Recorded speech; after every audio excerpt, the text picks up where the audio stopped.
저는 지금 거실에 앉아 아들 하준이를 보고 있습니다. 하준이는 이제 22살의 청년입니다. TV에서는 여행 프로그램이 나오고 있지만 하준이는 그저 희미한 빛을 멍하니 응시하고만 있어요. 제가 옆에 있는 휠체어에 기대어 앉아 하준이의 가늘고 긴 손을 조용히 잡았습니다.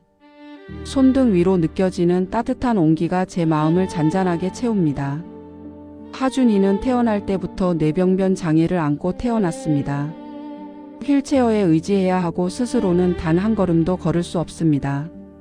말을 하는 것도 힘들어서 자신의 의사를 표현할 때는 눈빛이나 아주 작은 신음소리밖에는 쓸 수 없습니다. 이 고요한 일상이 저에게는 익숙한 풍경입니다만 가끔은 저 멀리 지나온 시간들이 꿈처럼 느껴지곤 합니다. 제가 20살 무렵부터 30대 중반까지 저는 오늘 이 평온함과는 거리가 먼 삶을 살았습니다. 제 이름은 정은영. 저는 그때 모든 것을 계획하고 통제해야만 직성이 풀리는 사람이었어요. 계획 없이 흘러가는 것은 곧 실패라고 생각했지요. 명문대 졸업 후 곧바로 대기업 마케팅 부서에 입사하여 남들보다 2배는 빠르게 승진 가도를 달렸습니다. 35에는 팀장 자리에 올랐습니다. 제 책상 위 달력은 항상 형광펜으로 빽빽하게 채워져 있었습니다. 오전 8시 30분 팀회의, 오후 2시 경쟁사 분석, 저녁 7시 외국어 학원. 저는 1분 1초도 낭비하지 않는 것을 삶의 미덕으로 삼았습니다.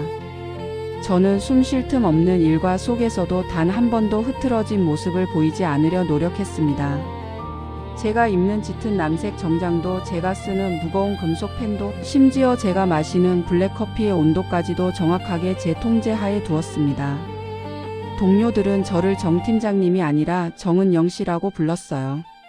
그만큼 완벽함과 효율성이 제 정체성이었지요. 저는 그 완벽한 삶을 자랑스러워했습니다. 제 결혼 역시 완벽한 계획 중 하나였습니다. 남편 민준 씨는 안정적인 공무원이었고 저와 비슷한 생활 방식과 깔끔한 성격을 가졌습니다.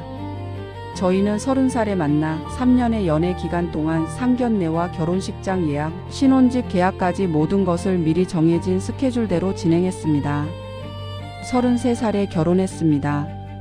신혼집은 제가 미리 짜놓은 설계도대로 수납 공간 하나하나까지 효율적으로 갖춰진 곳이었습니다. 여보, 주말에 캠핑 가는 거 이번 달 예산에서 빠졌어요. 다음 달로 미루도록 해요. 이달은 재무 계획 맞춰야지요. 제가 남편 민준 씨에게 말하면 민준 씨는 늘 웃으며 알았어요. 정은영 씨. 당신 계획이 최고지요. 하고 대답했습니다. 저는 그가 제 계획을 전적으로 신뢰해 주는 점이 참 좋았습니다. 제 인생에는 불필요한 변수가 없었고 그래서 안전했습니다. 저는 그 안전함 속에서 확신했습니다. 내 인생은 내가 만들어 가는 것이라고요. 저는 운명 같은 것은 믿지 않았어요. 결혼 후 2년 동안은 오롯이 부부의 시간에 집중했고 35이 되던 해 저는 출산을 계획했습니다. 역시 모든 것이 치밀했습니다. 산부인과 의사 선생님께 가장 이상적인 임신 계획표를 받아들었습니다. 몸에 좋다는 유기농 음식만 챙겨 먹고 하루 30분의 정확한 시간 동안 산책했습니다. 간절히 기도했습니다. 저의 완벽한 계획 속에 건강하고 완벽한 아이가 태어나 주기를요. 10달 동안의 임신 기간은 제 인생에서 가장 행복한 시간이었습니다. 저는 그 시간을 철저하게 관리했습니다. 매일 아침 태아에게 말을 걸었고 태교 음악을 들려주었지요. 모든 것이 순조로웠습니다. 정기 검진 결과는 늘 아주 양호였고 예정일도 정확하게 맞추어 분만실에 들어갔습니다. 저는 출산의 고통 속에서도 정신을 놓지 않으려 노력했습니다. 제가 이 상황을 끝까지 통제해야 한다고 생각했으니까요. 마침내 하준이가 세상에 나왔습니다. 시간이 꽤 흐른 뒤였습니다. 제가 힘겹게 눈을 떴을 때 분만실 특유의 소음이 사라지고 고요함이 감돌았습니다. 저는 아이의 우렁찬 울음소리를 듣지 못했어요. 간호사들이 분주하게 움직이는 모습은 보였지만 모두가 무언가 조심스럽고 불안한 표정이었습니다. 저는 본능적으로 무언가 잘못되었다는 것을 직감했습니다. 잠시 후 의사 선생님이 침대 옆에 다가오셨습니다. 제 남편 민준 씨는 이미 잔뜩 굳은 얼굴로 선생님 뒤에 서 있었습니다. 의사 선생님은 제 손을 잡으시더니 아주 나지막하고 정중한 목소리로 말씀하셨습니다. 은영 씨 아이는 무사히 태어났습니다. 그런데 선천적인 뇌의 문제로 인해 저희가 예측하지 못한 부분이 있습니다. 뇌병변 장애로 보입니다. 저희가 정밀 검사를 진행하고 최선을 다하겠습니다. 저는 그 순간 아무 말도 할 수 없었습니다. 오랫동안 완벽하게 쌓아 올린 저의 견고한 세상이 그저 그 몇 마디 말과 함께 산산조각 나는 소리를 들었습니다. 제 인생에는 절대 없으리라 믿었던 계획 밖의 변수가 나타난 것입니다. 저는 통제할 수 없는 운명 앞에서 완전히 무력해졌습니다. 창밖으로 늦봄의 햇살이 아주 밝게 쏟아지고 있었습니다. 저는 그 빛이 너무나 눈부셔서 눈을 질끈 감았습니다. 제 완벽한 계획이 실패했다는 사실보다 이제부터 제 삶이 어디로 흘러갈지 전혀 알 수 없다는 그 막막함이 저를 압도했습니다. 그날 제 삶의 모든 시계는 잠시 멈춰버렸습니다. 그리고 저는 그 멈춘 시간 속에서 이전과는 완전히 다른 삶을 시작해야 한다는 것을 본능적으로 깨달았습니다. 눈물이 흐르지 않았어요. 그저 숨쉬는 법을 잊은 것처럼 텅 빈 채로 가만히 누워 있었습니다. 저는 그 텅 빈 시간을 오래도록 허락하지 않았습니다. 뇌병변이라는 그 단어가 제 인생의 유일한 오류처럼 느껴졌습니다. 오류는 당연히 수정되어야 하지요. 저의 첫 반응은 공포나 슬픔이 아니었습니다. 그것은 곧바로 프로젝트 관리로 전환되었습니다. 저는 이 문제를 제 능력으로 해결할 수 있다고 믿었습니다. 저는 퇴원 수속을 밟기도 전에 모든 것을 계획했습니다. 서울 시내에서 소아 재활 분야로 가장 유명한 병원 3곳의 명단을 만들었습니다. 각 병원의 치료 프로토콜과 전문의 경력, 성공 사례를 일목요연하게 정리했습니다. 저는 이 모든 것을 보고서 형태로 만들어 남편 민준 씨에게 내밀었습니다. 민준 씨, 이제부터 우리의 최우선 목표는 하준이의 정상 발달 가능성을 최대한 확보하는 것입니다. 목표는 명확합니다. 저는 3곳 모두 등록을 마쳤습니다. 앞으로 6개월간은 병원 어에서 주 5회 물리치료, 병원 B에서는 작업치료를 병행합니다. 제가 직접 관리할 거예요. 민준 씨는 침대 옆 의자에 조용히 앉아 있었습니다.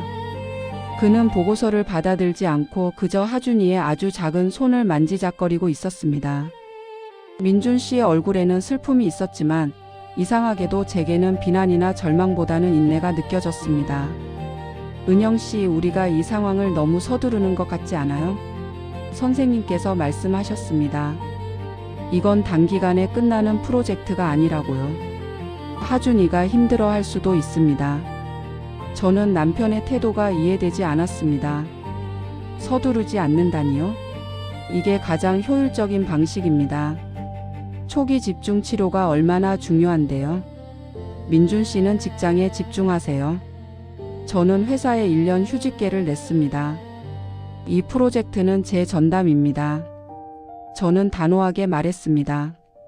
저에게는 아직 정은영 팀장의 말투가 남아 있었습니다. 퇴원 후 저는 하준이의 일상을 숨막힐 정도로 촘촘하게 관리했습니다. 아침 7시 정확한 양의 이유식과 영양제를 먹이고 8시 30분에는 첫 번째 병원으로 향했습니다.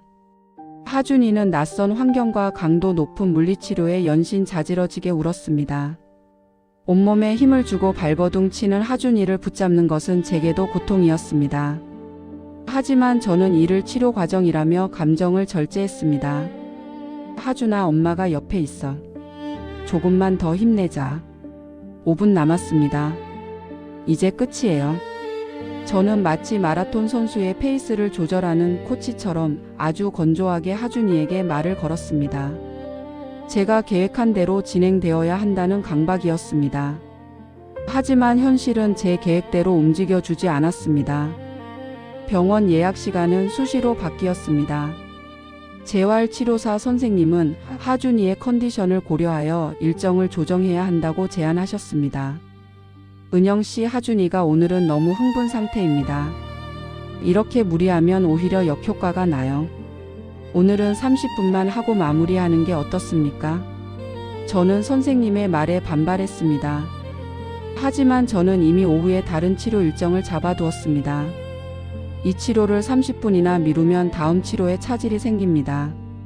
안 됩니다. 예정된 시간은 꼭 채워주셔야 합니다.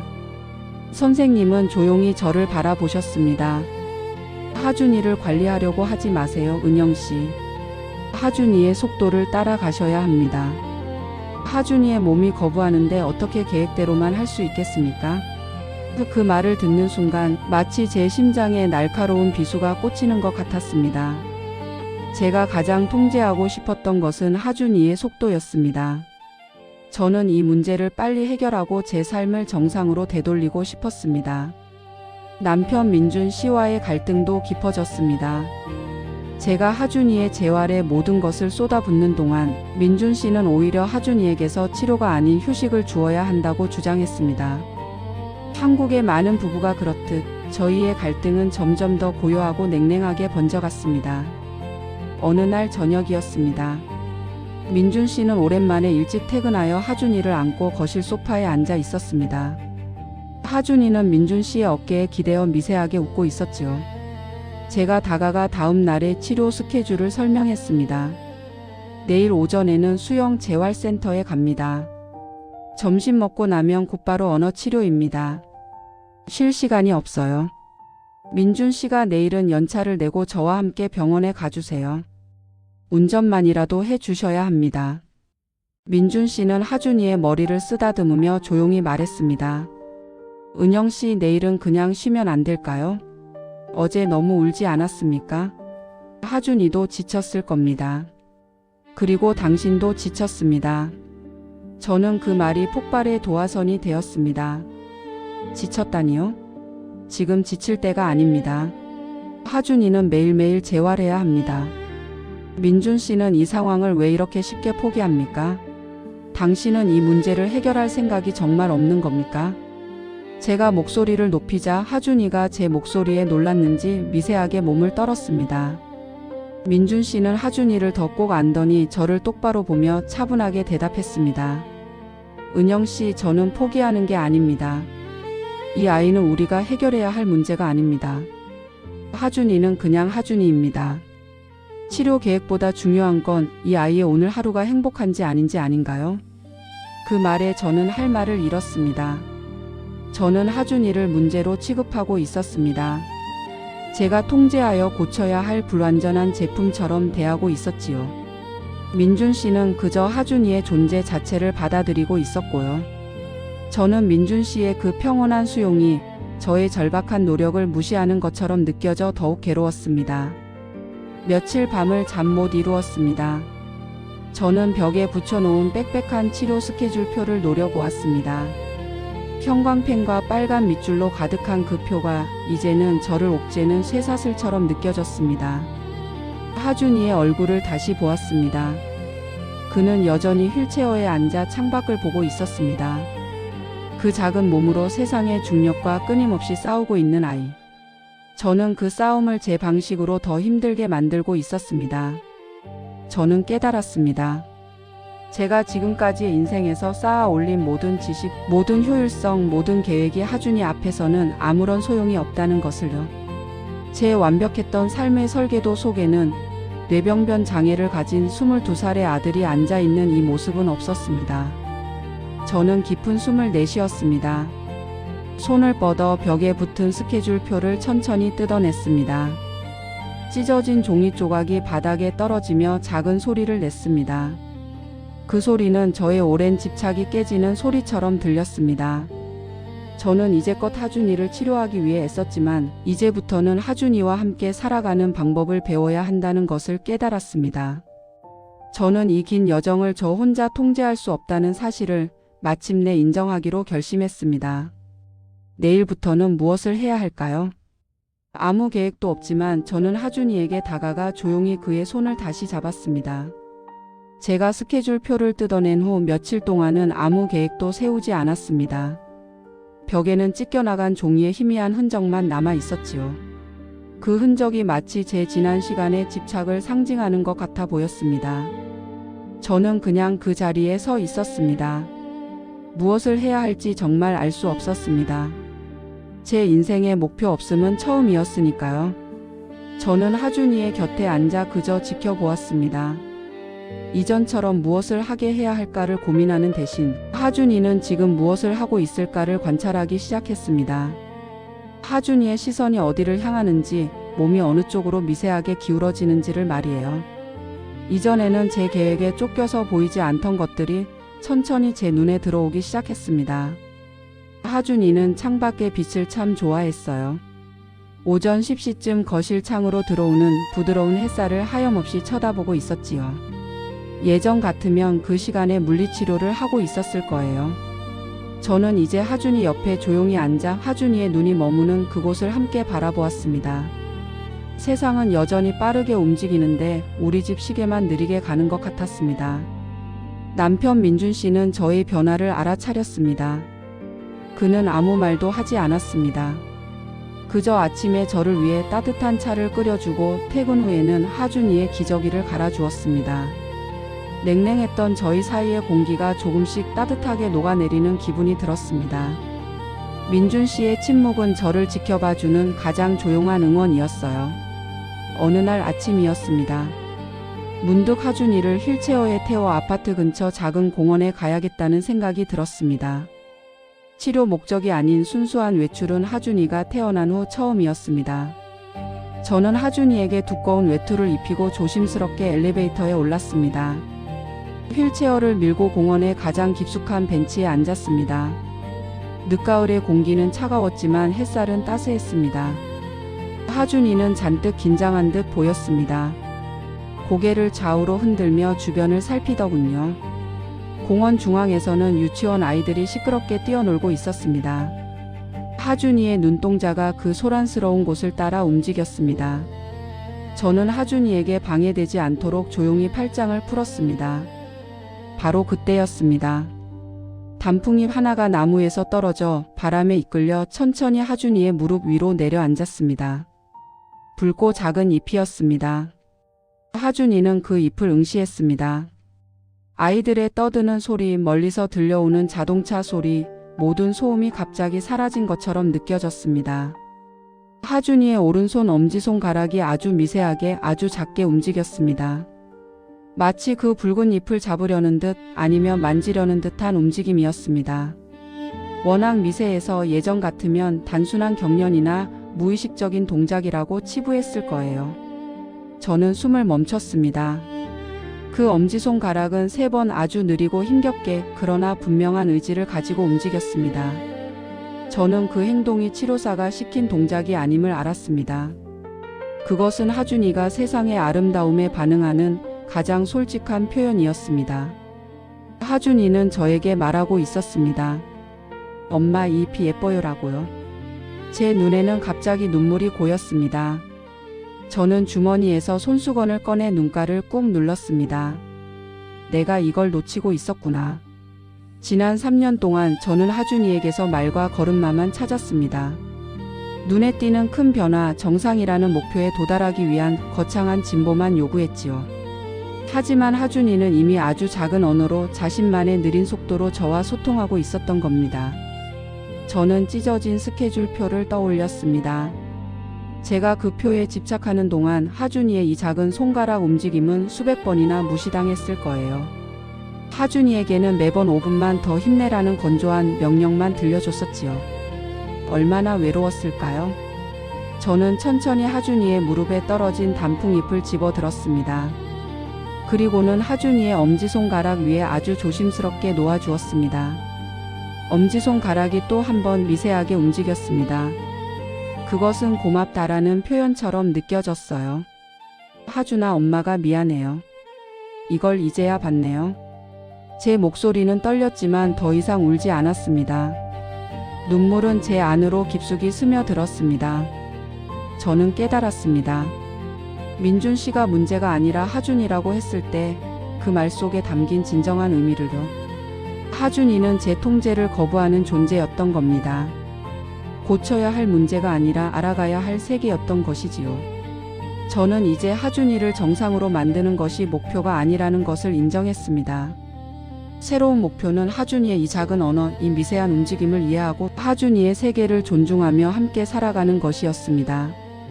하지만 이 새로운 목표는 정상을 향한 목표보다 훨씬 더 막막하고 두려운 것이었습니다. 저는 제가 과연 하준이의 이 느린 속도, 이 미세한 세계를 감당해낼 수 있을지 스스로에게 질문을 던지며 하염없이 공원에 앉아 있었습니다. 지난 몇 달 동안 저는 하준이의 속도를 따르기로 결심했어요. 하지만 세상은 여전히 저를 과거의 정은영 팀장으로 기억하고 있었지요. 제가 지독하게 효율적이었던 그 삶의 기준은 외부의 시선으로 끊임없이 저를 시험했습니다. 그날은 김 선배님이 집으로 찾아온 날이었습니다. 제가 가장 따르고 존경했던 직장 선배였죠. 선배님은 저에게는 성공의 상징이었습니다. 선배님은 휴직한 저를 걱정한다며 커다란 과일 바구니를 들고 현관에 들어섰어요. 집 안은 하준이의 재활보조기구와 장난감으로 가득했습니다. 선배님은 잠시 당황하는 것 같았습니다. 은영아, 여기가 내 집 맞아? 집이 왜 이렇게 어수선하니? 내 성격에 말이야. 선배님은 익숙지 않은 공기에 낯설어 했어요. 그 시선은 집 전체를 후으며 비효율적이라고 말하는 듯 했지요. 저는 선배님을 하준이 옆 소파에 앉혔습니다. 하준이는 휠체어에 앉아 손에 쥐어준 알록달록한 블록을 미세하게 만지고 있었습니다. 그 블록을 잡는 데만 꼬박 1년이 걸렸답니다. 저는 선배님께 따뜻한 차를 내어드렸어요. 선배님은 하준이를 힐끗 보고는 곧바로 본론으로 들어갔습니다. 내 휴직이 이제 1년이 다 되어가지? 회사에서는 내 자리를 오래 비워두기 힘들다는 얘기가 나오고 있어. 다음 프로젝트는 내가 꼭 해야 할 건데 말이야. 저는 조용히 대답했습니다. 선배님, 저 회사로 돌아가지 않을 생각이에요. 선배님은 들고 있던 찻잔을 내려놓았습니다. 뭐라고? 은영아, 내가 얼마나 악착같이 그 자리까지 올라갔는데. 내가 여기서 이렇게 시간을 보내는 건 내 능력을 낭비하는 거야. 정말 너무 아깝잖아. 선배님의 목소리가 높아졌습니다. 그 안에는 진심 어린 안타까움이 담겨 있었습니다.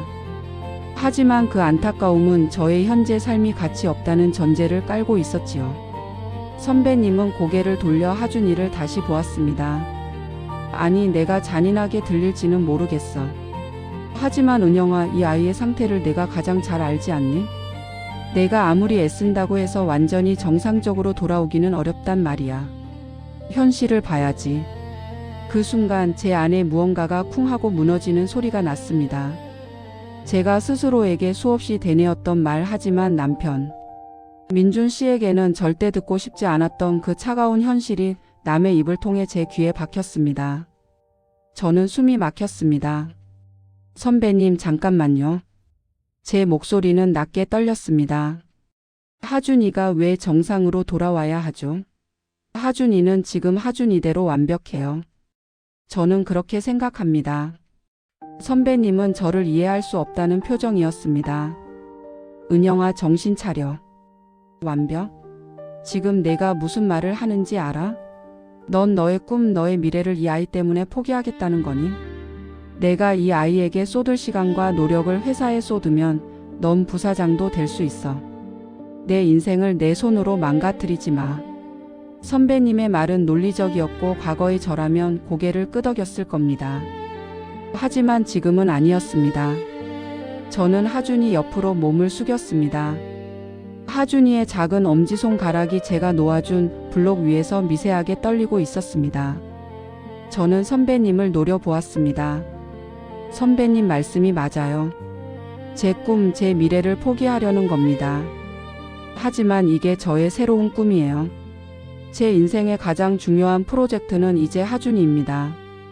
남들이 말하는 효율이나 성공은 이 아이의 작은 미소 한 번만도 못해요. 선배님은 자리에서 벌떡 일어났습니다. 소파가 들썩이는 소리가 났습니다. 내가 널 잘못 봤다, 정은영.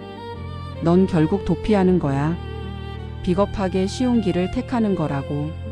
선배님의 목소리에는 실망감이 가득했어요. 제 감정은 한순간에 폭발했습니다. 네, 도피 맞아요. 저는 지독하게 효율적이고 완벽했던 그 과거의 제가 무서워서 도망치는 거예요. 완벽하지 않은 것을 받아들이지 못했던 저의 오만함이 무서운 거예요. 저는 눈물을 쏟아냈습니다.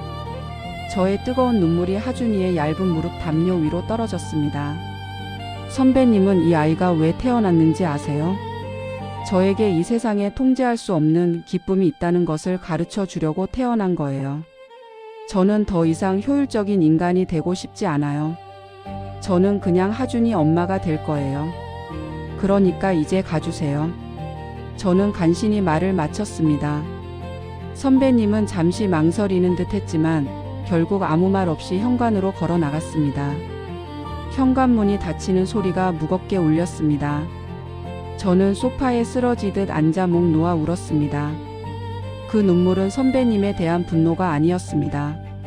제 과거의 삶에 대한 처절한 배신감과 이제 완벽히 단절된 미래에 대한 두려움이 뒤섞인 눈물이었죠. 저는 비로소 제 과거를 희생시키기로 결정했습니다. 하준이를 위해 제 모든 것을 바치기로 결심한 순간이었습니다. 하지만 아이러니하게도 그 눈물 속에서 저는 자유로움을 느꼈습니다. 더 이상 누구에게도 인정받을 필요가 없다는 사실이 저를 해방시켰습니다. 저는 하준이를 바라보았습니다. 하준이는 여전히 블록을 만지고 있었습니다. 그 미세한 움직임이 저의 모든 폭발적인 감정을 조용히 잠재웠습니다. 저는 이제야 진정한 삶의 가치를 발견한 것 같았습니다. 이 헌신이 바로 저의 새로운 길이 될 거예요. 선배님이 떠난 후 집은 다시 조용해졌습니다. 창밖에서는 늦가을 바람이 나무들을 흔들고 있었어요. 저는 소파에 기대어 한참 동안 울었습니다. 그 눈물은 제 인생에서 처음 흘려보는 솔직한 눈물이었어요. 후회와 상실 그리고 깨달음이 뒤섞인 뜨거운 물결이었지요. 울음을 그치고 나니 신기하게도 마음이 아주 고요해졌습니다. 저는 하준이에게 다가갔습니다. 하준이는 여전히 블록을 만지작거리고 있었고 저를 향해 아주 희미하게 그러나 분명하게 미소를 지어주었습니다. 마치 저의 격렬한 감정 폭발을 겪어냈다는 듯이 말이에요.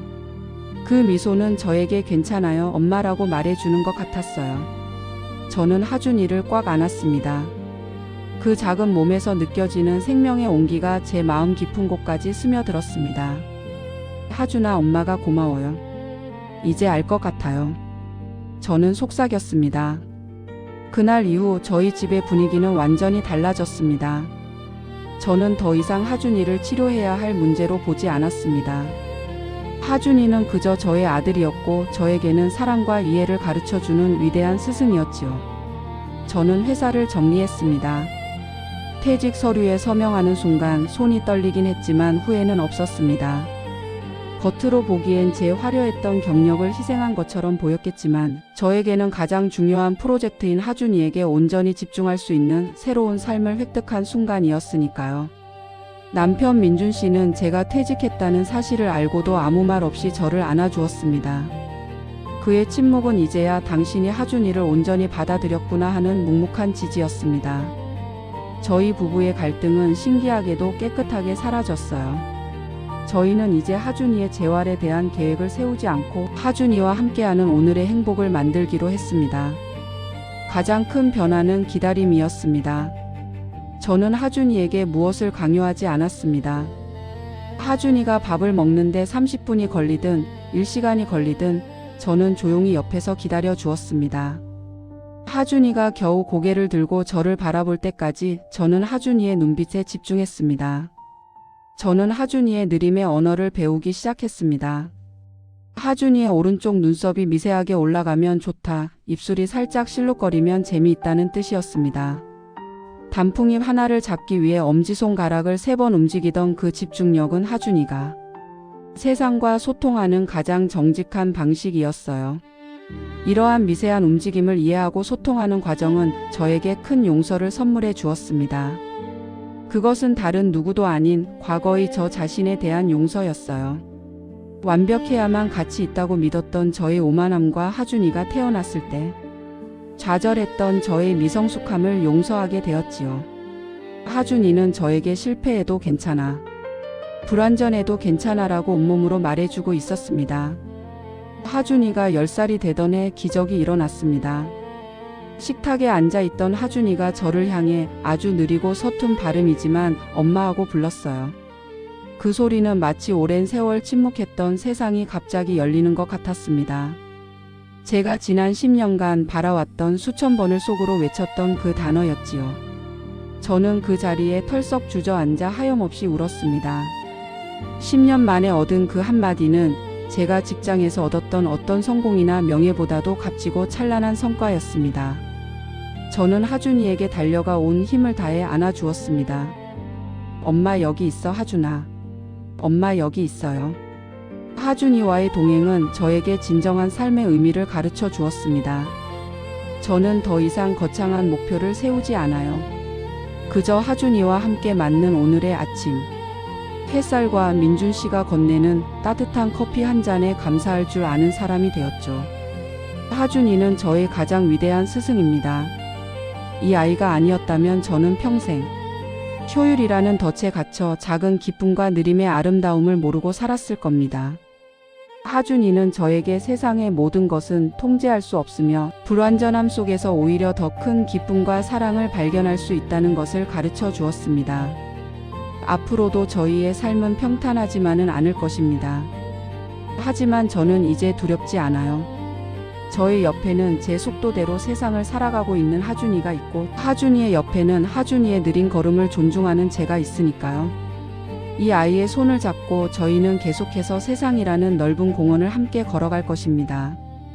아주 느리게 하지만 가장 충만한 속도로요.